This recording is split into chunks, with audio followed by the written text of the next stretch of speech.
파프리카의 건강 효과에 대한 의학적 연구가 많이 이루어지고 있다. 분자 생화학 분야의 세계적 권위자인 도쿄 부립대 의과대학 도쿠다 하루쿠니 교수. 예전에 헝가리에서 공동 연구를 한 적이 있는데 헝가리 사람들이 파프리카를 즐겨 먹는다는 걸 알게 됐습니다. 그리고 헝가리 사람들의 암 발병률이 낮다는 걸 알게 되면서 파프리카의 어떤 성분이 암에 효과적인지 연구하게 됐습니다.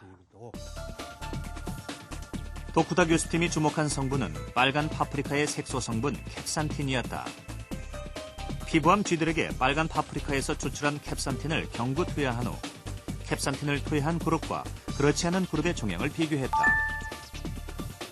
20주 후 캡산틴을 투여한 쥐들의 경우 종양이 훨씬 적게 자랐다. 일반 피부암 쥐들은 20주 후 한 마리당 평균 8개의 종양이 발생한 반면 캡산틴 투여군은 평균 3.3개로 종양이 억제되었다.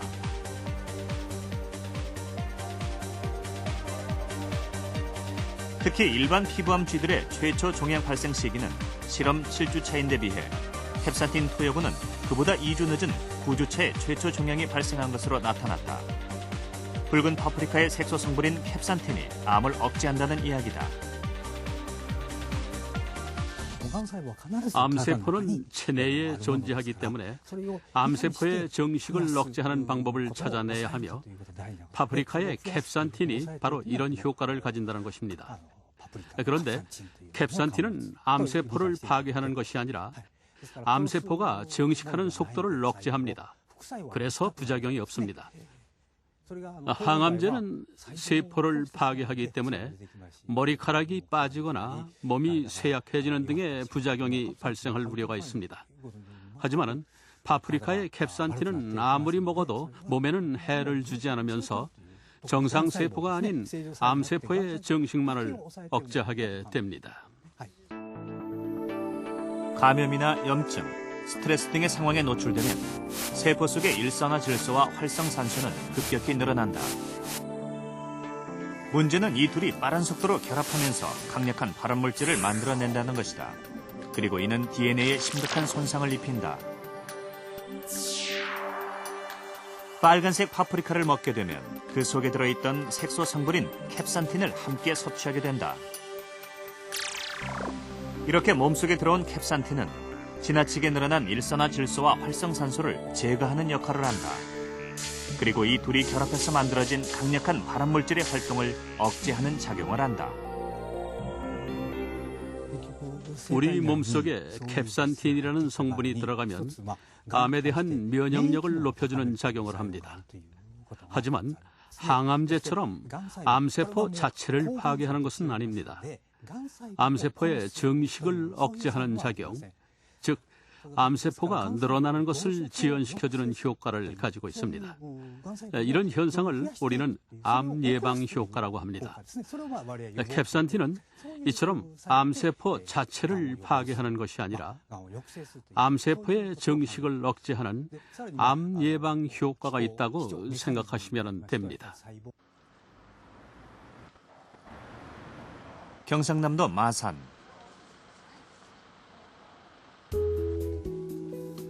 손을 잡고 다정스레 앉아있는 노부부. 할머니가 할아버지의 손을 정성스럽게 꼭꼭 주물러준다.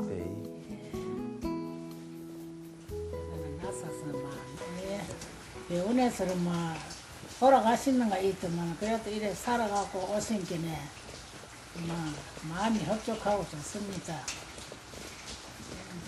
건강해지셔서 고맙습니다. 올해 76인 김홍도 할아버지. 할아버지는 지난 2월 대장암 4기 판정을 받고 수술 후 현재 항암 치료를 받고 있다. 파프리카 주스를 만드는 할머니.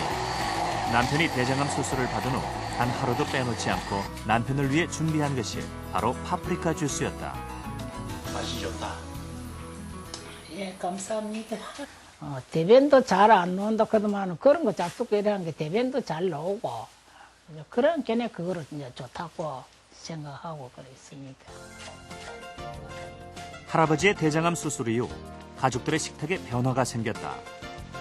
평생 먹어왔던 전통적인 식단에 이름조차 낯설던 파프리카가 당당히 한자리를 차지하게 된 것이다. 생거도 이래 드리면은 아버님은 뭐 과일 드시듯이 이래가 그냥 생거도 잘 잡숫고 또 뭐 마요네즈나 이런 드레싱에 이래 문치도 드리고 예. 아니면 또 뭐 메르치 같은 거 이러면 볶아도 약간 볶아가 드시도. 다행히 김홍도 할아버지는 그 어렵다는 항암 치료를 받으면서도 식욕을 잃지 않고 식사를 잘하시는 편이다. 할아버지가 한 끼에 드시는 파프리카는 2개 정도. 하루에 어림잡아 5-6개의 파프리카를 드시는 셈이다.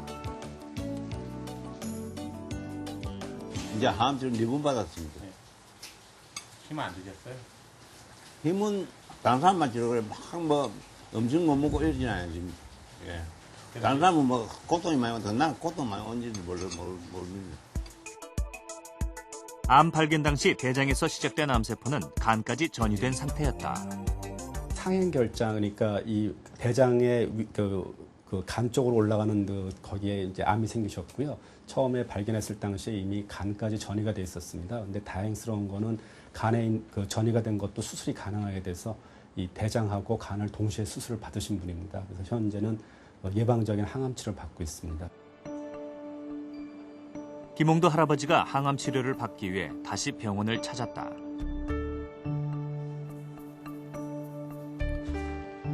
이른을 넘긴 고령의 나이에 대장암 4기라는 선고를 받고도 수술과 항암 치료를 잘 견뎌내고 계신 할아버지. 현재까지는 그 항암 치료에 대해서 연세가 76세시고 또 기존에 또 다른 병이 또 있으신 분입니다. 그럼에도 불구하고 아주 잘 받고 있으십니다. 그리고 지난번에 우리 중간에 5월 달에 그 다시 CT를 찍었는데 아주 경과는 굉장히 좋습니다. 현재 아무 이상 없이 잘 치료받고 계십니다. 색색의 파프리카들, 과연 색깔별로는 영양 성분상 어떤 차이가 있을지 한번 알아보겠습니다.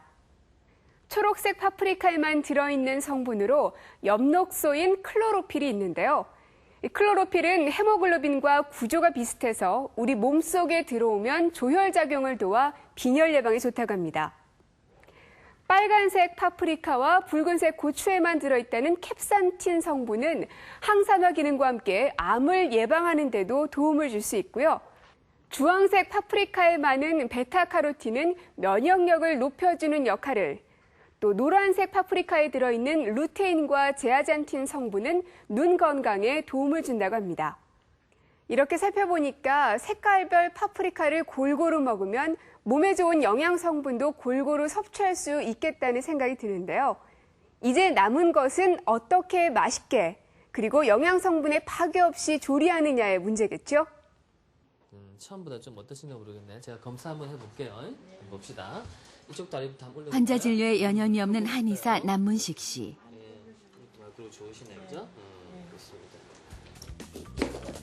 그런데 한의사인 그가 한약재 대신 파프리카를 자르기 시작한다.